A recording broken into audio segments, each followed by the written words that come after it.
Assalamualaikum warahmatullahi taala wabarakatuh. Assalamualaikum warahmatullahi wabarakatuh. Pertamanya izin bertanya Buya, ada pertanyaan titipan. Jika kita bekerja di satu tempat, kemudian atasan mewajibkan kita untuk mengikuti majlis yang waktunya sering bentrokan dengan tugas khidmah. Mengikuti kita. apa? Suruh mengikuti apa? Hah? Suruh mengikuti apa? Pelan-pelan bacanya. Pelan-pelan bacanya. Jika kita bekerja di satu tempat, kemudian atasan mewajibkan kita Kemudian siapa? Atasan. Atasan ya benar. Kemudian atasan mewajibkan kita untuk mengikuti majlis yang waktunya sering bentrokan dengan mengikuti apa? Mengikuti majlis. Majelis Bu ya. Atasan sudah baca ya. Pelan-pelan ya. Jika kita bekerja di suatu tempat, kemudian atasan mewajibkan kita untuk mengikuti majlis yang waktunya sering bentrokan dengan tugas khidmah kita Buya. Ada beberapa waktu yang tidak bentrok, tetapi kondisi dan tenaga kita sudah terkuras saat kami bertugas sehingga kita sering tidak ikutan majlis.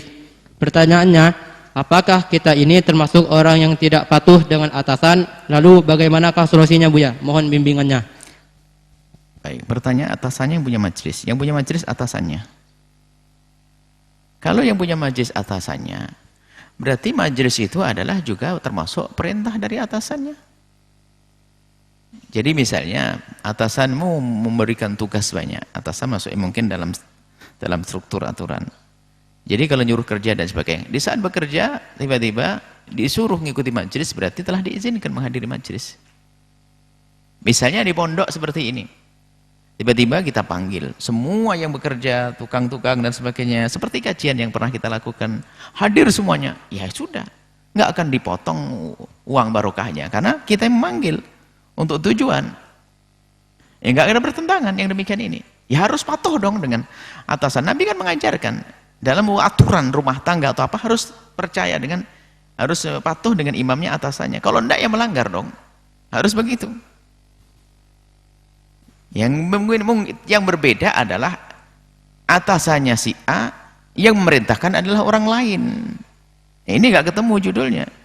Kalau sudah mengikuti perintah atasan, ya sudah, suruh hadir majlis, hadir majlis. Kemudian masalah khidmahnya bagaimana? Loh, tinggal ngomong ya, Ustadz atau siapa, kan saya harus khidmah, bagaimana tentang majlis saya? Apakah saya wajib hadir majlis atau bagaimana?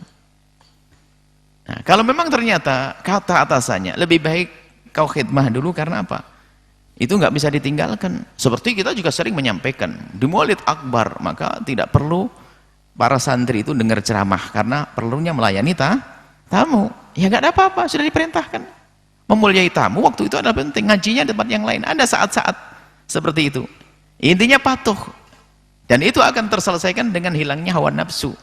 Mau khidmah kok masih gelisah? Ya nggak usah, ini nggak benar khidmah. Khidmah nggak akan gelisah. Kemudian ternyata ya Allah, setelah saya khidmah ke waktu saya tersita. Kalau khidmah karena Allah dapat pahala kok. Khidmah di sebuah tempat misalnya. Kalau saya khidmah karena Allah, mungkin ya Allah terawih saya ngantuk. Memang nggak ada pahalanya dengan ngantuk. Saya capek terawih. Menghadiri majelis sudah capeknya. Loh, tapi kan khidmahnya untuk siapa? Untuk umat Nabi misalnya. Yang kita tidak bicara dengan khidmah-khidmah biasa. Khidmah untuk Allah dan Rasulnya. Lah kalau begitu semua dapat pahala. Yang menjadi masalah, keluh kesah itu menunjukkan tidak ketulusan. Bingung gelisah sana. Suruh majelis, tak tanya suruh khidmah. Ini apa? Oh ini keluar saja, nggak usah majelis, nggak usah khidmah. Ngambil cara yang bisa benar. Karena ini nggak benar orang begitu itu. Jadi nggak pernah berkeluh kesah. Sehingga ada orang yang mengambil ahli khidmah dalam sebuah khidmah. Kenapa? Belajarnya berkurang. Kenapa begitu? Dia ingin simple. Saya ingin langsung amal saja deh. Kan begitu khidmah. Tapi ingat kewajiban kepada Allah nggak boleh ditinggalkan. Itu jadi yang perlu dibangun adalah ketulusan. Saya tidak tahu yang dicontohkan itu di mana kisahnya. Kalau seandainya ada di pesantren ini, berbuatlah karena Allah. Khidmah yang maksimal. Kalau berkeluh kesah nggak akan tulus itu, capek. Semua khidmah akan nilainya. Kita selalu sampaikan, jangan menganggap satpam itu adalah tidak ada nilainya. Dia bisa saja masuk surga lebih dulu dari kita loh ya. Asalkan dia tulus kok. Tukang sapu, tukang sampah. Asalkan tulus, tidak ada keluh kesah. Keluh kesah ini aku sudah capek, aku sudah ini loh. Dalam berjuang capek, di medan laga sampai mati kok. Kita hanya bingung urusan capek. Ini mana Allah? Mana berjuang? Biasanya perjuangannya bukan karena Allah lagi. Hanya karena mau enak saja dia. Kalau santri tiba-tiba suruh khidmah, pengen bebas daripada peraturan. Bisa lari sana, lari sini. Bisa bebasan. Wah, ini kalau orang model begini nggak akan kuat. Tapi kalau ingin Allah dan Rasulnya, lihat. Dia akan maksimal. Karena apa? Hidup matiku untuk Allah dan Rasulnya. Perjuangan, khidmah, dinikmati. Seperti itu. Kita perlu menatah hati. Dan itu akan berlaku dalam semua tatanan. Ketulusan itu penting. Jangan kita hidup kita hanya imbalan saja.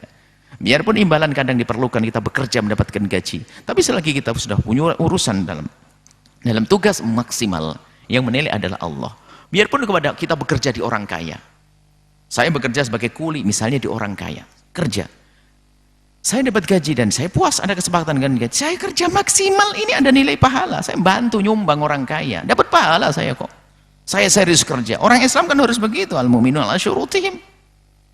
Jangan mentang-mentang, oh orang kaya saya enaknya. Oh enggak, ketulusan kita ini urusan dengan Allah, bukan dengan bos tadi, bukan.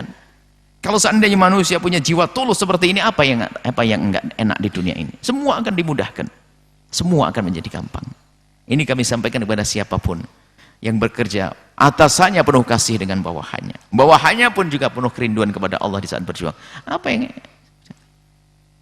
Dan tanda tulus seorang dalam berjuang di jalan Allah adalah tidak pernah berkeluh kesah.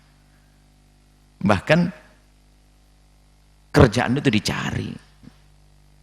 Yang mengatakan kurang saya kurang begini, wah itu. Wallahu a'lam bishawab.